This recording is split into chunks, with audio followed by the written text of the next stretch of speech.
Good morning, students. In today's lecture, we are going to start a new poem from your syllabus.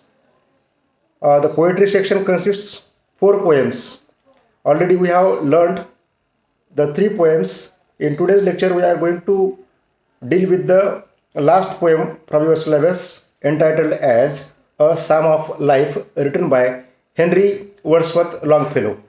Before going to deal with the poem itself, first we will deal about the poet and about the poem in brief. See, Henry Wordsworth Longfellow, 1807 to 1882, is one of America's best loved poets and a prominent member of the group of writers called Fireside Poets. विद्यार्थी मित्र हो, सर्वप्रथम शुभ सकाळ. तुमच्या बी ए third इयरच्या compulsory इंग्लिशच्या आपण 3 कविता या ठिकाणी याआधीच संपवलेल्या आहेत, आपल्याला शिकून झालेल्या आहेत. आजच्या या लेक्चरमध्ये आपण तुमच्या अभ्यासक्रमाची 4थी कविता आणि शेवटची कविता ही या ठिकाणी अभ्यासणार आहोत.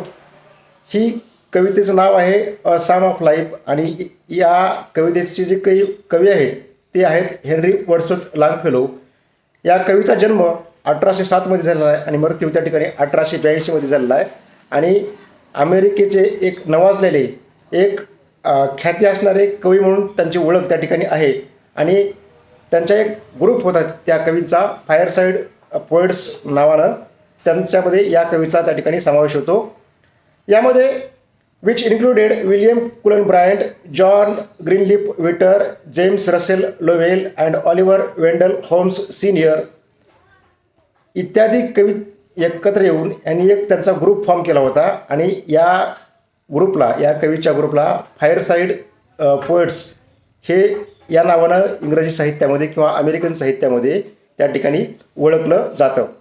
The fireside poets followed the convention of uncomplicated and poetic composition adhering to metre, rhyme and simple language and content.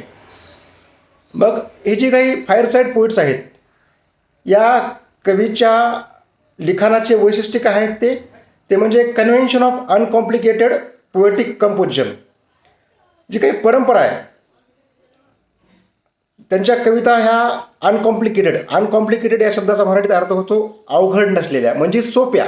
म्हणजेच जी काही त्यांची कवितांची निर्मिती होती ती सहज सोपी, एक ॲव्हरेज रीडरला समजेल अशा प्रकारच्या कवितांचं कंपोजिशन या फायरसाईड कवींनी त्या ठिकाणी इंग्रजी साहित्यामध्ये त्या ठिकाणी केलेलं आपल्याला पाहायला मिळतं.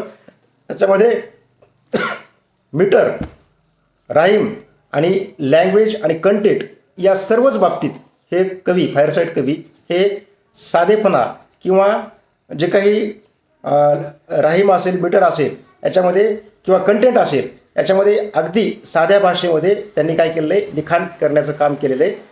दिस poems because of their easy recitability are still prescribed in schools and used to be read aloud in American homes around the household hearth or fire, hence their name fireside poets. मग आता साहजिकच आपल्या वाचकांना असा प्रश्न पडतो, विद्यार्थ्यांना असा प्रश्न पडतो की फायरसाईड पोएट्स याचा ही संकल्पना काय आहे, किंवा या कवींना आपण जे वर नाव घेतले त्या कवींना फायरसाईड पोएट्स का म्हटलं जातं.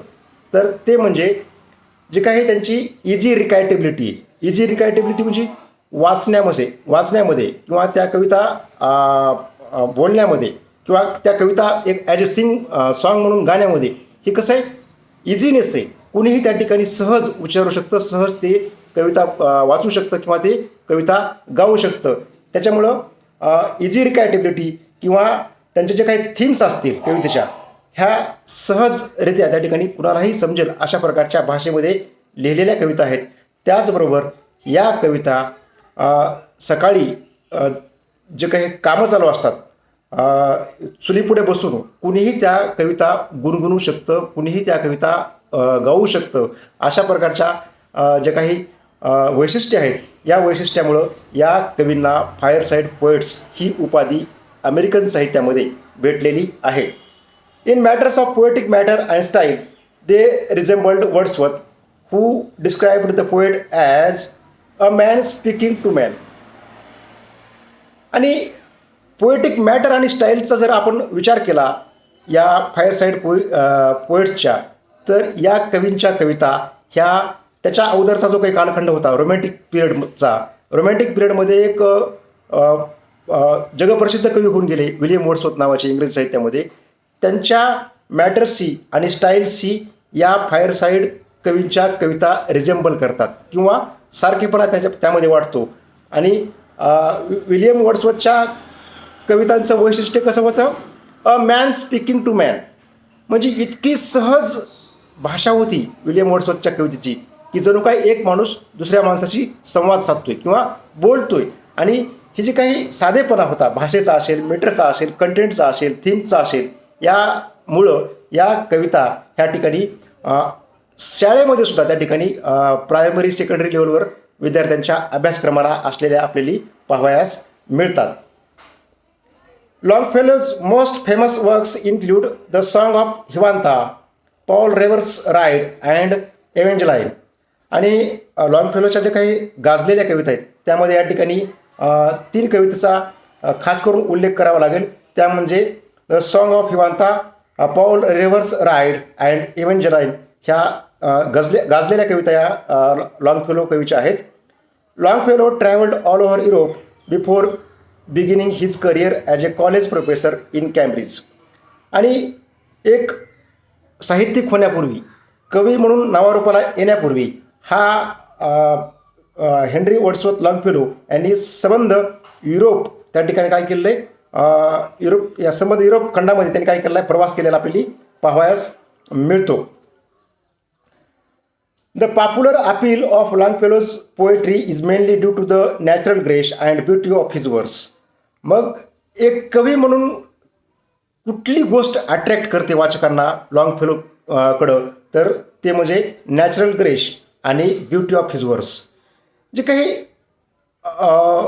वाचकांशी जे हार्ट टू हार्ट संवाद साधायचा आहे, तो संवाद आणि त्यांच्या कवितेमध्ये असलेले त्यांनी हाताळलेले विषय, यामुळे लॉन्गफेलो हे अमेरिकन साहित्यामध्ये, अमेरिकन इंग्लिश साहित्यामध्ये नव्हे तर जगभरामधील वाचकांच्या गळ्यातले ताईत बनलेले आपल्याला पाहावयास मिळतात. And also because of the simple themes, the spirit of Joy, optimism and faith in the goodness of life that is so characteristic of his poetry.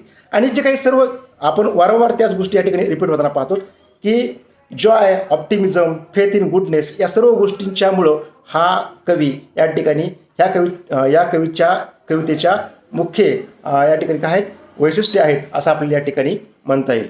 This is about the short biographical sketch of the poet Henry Wordsworth Longfellow. Now we will go through the about the poem.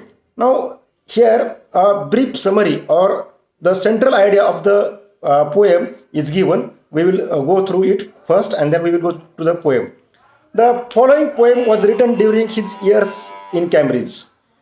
प्रस्तुत कविता ही ज्यावेळेस Henry Longfellow कॅम्ब्रिजमध्ये त्या ठिकाणी असताना त्या काळामध्ये त्यांनी ही कविता लिहिलेली आहे. After Longfellow had completed a number of lectures on John Wolfgang on Goethe, the German writers influenced with Longfellow as he discussed the writer as well as his life with a Fred Conway Felton. आणि लॉन्गफेलोवर त्या ठिकाणी Goth जो काही German writer होऊन गेला 17व्या शतकामध्ये, त्यांच्या साहित्याचा, त्यांच्या पर्सनॅलिटीचा प्रभाव त्या ठिकाणी आपली साहजिकच पाहावयास मिळतो. आणि त्यांच्या मित्रांसोबत, कॉन्वी फेल्टन नावाच्या मित्रासोबत यांनी डिस्कशन करून ही कविता त्या ठिकाणी लिहिलेली आहे किंवा या कवितेचा जन्म त्यांच्या चर्चेतून झालेला आहे असं या ठिकाणी म्हटलं जातं. During the course of their discussion, they called of matters relating to difficult times that are encountered in life and about having positive attitudes that will support us during such times and of matters related to the soul. त्याचबरोबर कॉन्वी Felton या त्यांच्या मित्रासोबत चर्चा करत असताना ज्या काही आयुष्यामध्ये आपण जीवन जगतो आणि जीवन जगत असताना आपल्याला जे काही अडचणी येतात, त्या अडचणी आपण सकारात्मक दृष्टिकोन ठेवून कसा त्या ठिकाणी आपण फेस केल्या पाहिजेत याविषयी त्या ठिकाणी भाष्य करताना आपल्याला या कवितेमध्ये कवी दिसतोय. This dialogue resulted in the lyric. A psalm of life written in October 1938.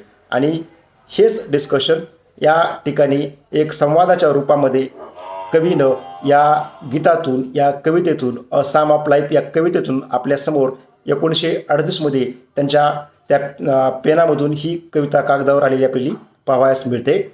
The poem depicts the narrator's perspective on the value of life and what virtues we should incorporate to live every day meaningfully. आणि प्रस्तुत कवितेमध्ये कवी कशावर भाष्य करतोय, कशाचं चित्रण करतोय, तर जीवन जगत असताना आपण सद्गुणी किंवा एक मॉरल व्ह्यू ठेवून, एक मॉरल ॲटिट्यूड ठेवून त्या ठिकाणी आपलं जीवन जगलं पाहिजे. आणि ते जीवन कसं असलं पाहिजे, मिनिंगफुल असलं पाहिजे, अर्थपूर्ण असलं पाहिजे. यावर कवी या कवितेमध्ये भाष्य करतोय. साम इज वर्ड विथ रिलिजियस कंटोनेशन्स. आता साम या कवितेचा, साम या शब्दाचा अर्थ हा धार्मिक अर्थ आहे. त्याला एक धार्मिक त्याची धार्मिक अर्थ या ठिकाणी कवितेमध्ये कवी लावताना दिसतोय आपल्याला. And psalm of life reads like a prayer of hope, joy and optimism, a spiritual recipe for living our lives. आणि या कवितेमध्ये कवी या कवितेच्या माध्यमातून एक प्रेयर करतोय. कशाविषयी? होप, जॉय, ऑप्टिमिझम आणि स्पिरिच्युअल रेसिपी इतक्याच गोष्टी घेऊन कवी या ठिकाणी काय करतोय, एक देवाकडं प्रेयर करतोय, प्रार्थना करतोय, असं या ठिकाणी आपल्याला म्हणताला येईल. The light of stars, a poem which Longfellow called a second psalm of life, was written later.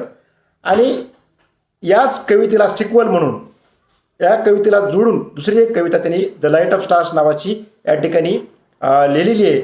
आणि हिलाच लॉन्गफेलोनं a second psalm of life असं शीर्षक त्या ठिकाणी दिलेलं आपल्याला पाहावयास मिळतं. A Psalm of Life consists of 9 quatrains or 4-lined stanzas, all of which underlined his optimism and courage. आणि प्रस्तुत कविता ही क्वाट्रेनमध्ये लिहिलेली आहे. Quatrain means 4-line stanza and this poem consists such 9 stanzas. So this is about the poem or the central idea of this poem. I think for today's lecture it's enough. In our next lecture, we will go through the poem and then we will go through the question and answer section related to this poem. Thank you. Thank you once again for being with me.